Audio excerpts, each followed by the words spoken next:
Good evening, everyone. My name is Oscar the Gamer, and this is just going to be a vlog about storytelling and how you are going to tell a good story. First, I would recommend that you would choose a personal story to you. For me, I will now serve you a number of those, especially those that comes with a bit of warning, might be a bit funny or cringy or whatever is in between. Let me start with that. Here's a fact about me. I'm very certain of myself, or try to be at least in many aspects of my life. But there's one friend of mine who got me hooked once. Not on a feeling. I got hooked on a line, basically. We were out fishing. And this is gotta be about 10 years back, I guess. We were out fishing in a way, and he sat in front of the canoe and I was in back with my cousin between us because, well, we needed an adult at this point, and this was, so many years ago that we needed supervising. And then we were having a good time, got a few fish, and I think I got a trout at that point. Can't really remember that part. What I do remember quite fondly is when he was going to have a throw. I just looked at the line, okay, going back, and when he was going to pull forward with all his power, it hit me in my ear. The entire bait just going through it, and I just yelled, "Stop, you idiot!" He goes, "Why?" Because the entire line just through the ear, and that was how I basically got a hole in my ear back in the day. Very funny, except that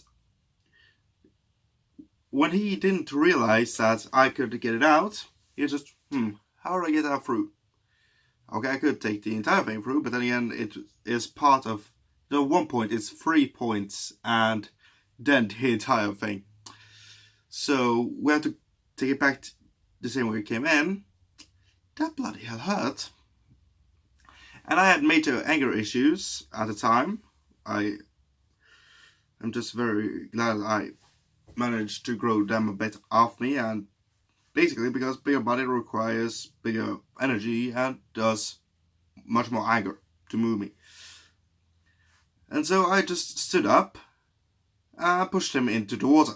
It was freezing. It was, I think it was in the spring, and here in this country it can be quite cold in the waters all the time, so he became wet. So, more of a story, don't bring me out in the canoe and try to get me hooked. You will be wet. That's a bad moral of the story. Yep, probably. And later on, this was a friend that I had for, I still have him as a friend, but I rarely see him because he is studying right now. What is it? About 500-600 kilometers away? So it's a bit hard to stay that much in touch. Seems sometimes when he's back in town, but I'm one of the only, guys from my class from junior high who actually stayed in town. Because I like this town, really. And I would love to move, but then again, where, why, how is my three main concerns. Because I like to have a plan. And so if I don't have a straightforward plan, which I am 100% sure that I could do, I won't even start with it because it'll just be a drag. Bit of a problem there. Anyway, moving on. We're now in first year of high school for me. I tried to learn how to use a longboard because I found it very interesting. Except that I had one, very poor balance on foot, even worse on a board. And when I was going to learn myself how to be able to both stand on it and give it speed while standing on it, I chose to do it as the birds would have done. Basically, I just flight or fight instinct. Either you fly or you die. In my case, because I learned it by standing in the middle of the middle of the road, and okay, if I don't give full speed now, I'm going to be run over by a car. It worked, but it's a stupid thing. After using a longboard from August until April, I think it was, I gave it up after a mild crash of mine. And here's a tip for you if you're going to sign up or use a longboard. Don't ride it in the winter because ice and those tires don't really come together that good. Anyway, reason one for my crash is I got a new board which was lighter. I got a new set of trucks, which is basically the couplers between the board and the wheels, and a new set of wheels.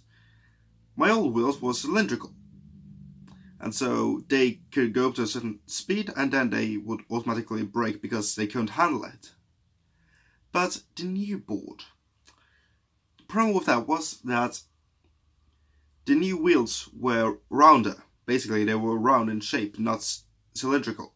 So they went way higher in speed. A speed that I couldn't handle. And my plan was, going down the street in full speed.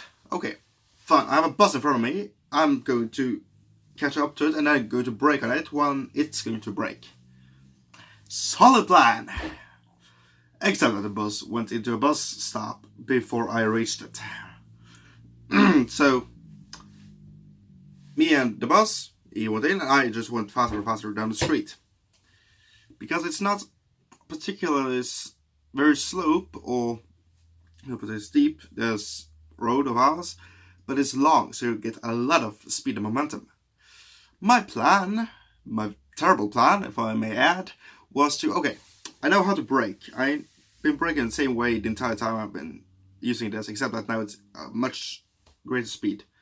And when you reach a high enough speed on a longboard, it will start to go like this. And if you do not have balance, you're going to fall off at great speed. My plan, foot in the ground and turn use that for a brake. Just easy. Problem, I was a lot heavy at that point and I didn't have any balance, or I had very little balance. So when I pushed down, much more of the momentum carried over from my leg to the ground than I realized. And so that didn't work. Just lost a bit of balance and the board started to swivel. And so I did it again with much more power just to try and stop it. Then I realized when I took the footing on the ground, okay, shit, I'm going to go way forwards now. Because I transferred all the momentum from the board at around 30-35 kilometers an hour onto myself. Okay, what the hell do I do now? Because if I don't do anything, I'm going to fall flat forwards into the asphalt, and that's going to hurt quite a lot, I would imagine. So then I used all my power and transferred all the momentum back to the board via my right foot. I pushed that away, except that not enough power went, or not enough momentum went over, so I still ran for about 3 steps and then just crashed into the ground anyway. Got a lot of cuts and bruises, some broken bones perhaps, I don't really remember. What I remember is that my glasses went flying just down the ground, picked them up, looked up and, oh shit, there's the bus. Better run, you idiot. Stood up and just run over the streets, Jesus. And when the adrenaline is over, you guys who have done stupid things or get injured or just had an adrenaline burst, you know that adrenaline and endorphins, when those two are done, you can imagine the pain you're in, but you don't feel any pain in that moment when it's on. So the longer your endorphins and adrenaline is on, well, you feel less pain then, but in the end that is increased when it's over. So that hurt quite a lot afterwards, and I walked home with the board in my arm and bleeding as all hell. I'm not going to die from this. Well, I'm not that far from home. I'm 300 meters. How long can that take? Cue 20 minutes later. Just came in, wiped off all the blood, got patched up, and just... Wait, didn't I cover all the patches now? I have both knees, I had 3 on each arm, bit of a head scratch. That helps when you are brain damaged. And so I realized that, okay, I had a massive cut around here. That was bleeding all the way down, so, well, shit, what we do now? Well, patch it up and go straight to the ER. The guy at the ER just... How big of an idiot are you? Probably a massive idiot, in my defense. And so that ended my longboarding career. No, wait, sorry. I forgot that 2 weeks after this, I was on a board 3 more times in next week to school, and then I quit. Because that's a weird thing about me. I'm an idiot. I don't learn from that big of a fall that even my teacher just... Are you sure that you're as clever as you think you are? You're an idiot. You're a clever idiot, but you're an idiot. So, use that 3 more times, and then, after 3 good runs, after that big crash, I just... Nope, no way. I still have the board. Can't remember where I put it, but then again, I don't think I'm probably ever going to use that again. Brings back too many memories.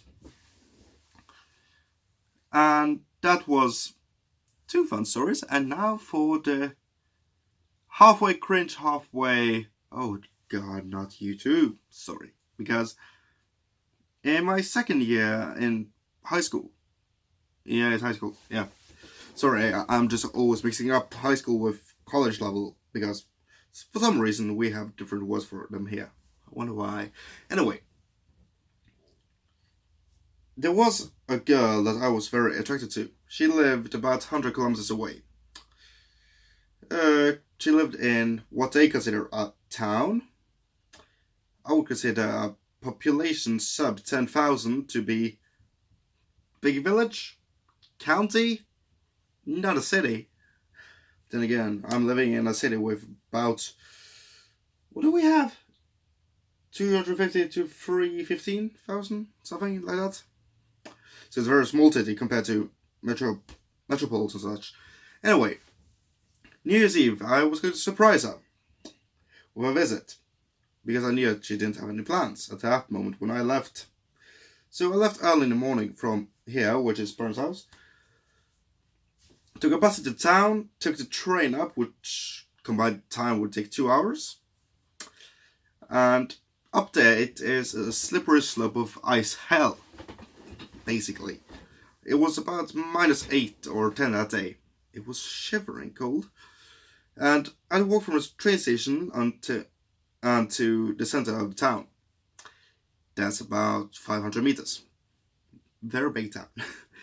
And problem was, it was ice everywhere. I used about an hour to get that distance. Then got some very fat pancakes, small, fat, we call them svelo. I have shown you earlier. And some coffee, because I needed coffee.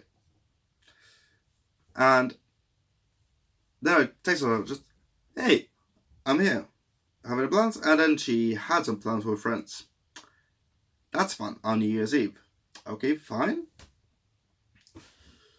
And so I just went around and asked if she wanted to grab a cup of coffee later that day, at around, let's say, 3 in the afternoon. Because now it's about 11 in the morning. So I waited, just went around. Most shops closed because a few shops are open at that time. So I just sat at a cafe and drank a lot of coffee. A lot of coffee at that point, for me as 17, yeah. That was 5 or 6 cups in 4 hours. I was a newbie back then. Well, still am, though. Anyway, so Q2, a few hours later, and she texted me no, I'm just probably going to hang out with my friends later on as well. And I thought to myself, okay, fine. I have, anyway, my return ticket for about an hour, so I better go and get over that ice again. Got to the train station, hopped on a train, just looked out towards the platform, just, damn it, probably missed my chance. And then I saw her on the train station with her new boyfriend. They had been together for about 1 hour at this point. And they were canoodling, as you would say. Yeah. So, that was a very interesting experience. First time I've been heartbroken on a train. Then I had to take train home and bus out to parents and just, damn it. I'm on at this point, just look at me. You failed, didn't you? Yep. Welcome to the club. We all done some stupid shit. This has been one of your more interesting moments. So that's a pretty interesting story. And on the way to the house, I just, because it's such a long route and you could easily have delays. I watched New Year's Eve, if you remember that movie. It came out in 2012, I think. 2013. 12, I think. It's a good movie. Very rom-com and cliche as all hell. So it's nothing like reality. So I watched that on the way back. It's like if you're heartbroken listening to love songs. It doesn't really work with what you're trying to do here. So that was an interesting day, to say the very least. And I tried to uphold the promise I made on New Year's Eve, as we all do, as a New Year's vow, that I wouldn't do any such stupid shit the following year.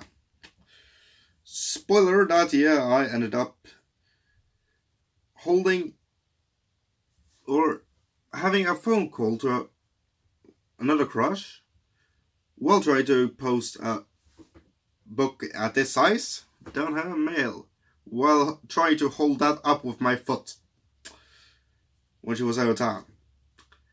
Yeah, but that's a story for later on. I have so many weird stories, but then again, maybe a bit relatable. Maybe you laughed, maybe you cringed, probably cringed, and maybe you could relate a bit. But then again, that's just a story for the day. My name is Oscar the Gamer, and this has been, well, my life, part 1 or 2, I guess. Anyway, thanks for watching. If you enjoyed this video, hit that like button, and if you have a story of your own, type it in the comments. Let's share the pain, shall we? And all the stupid shit we've ever done. Anyway, thanks so much, and good night.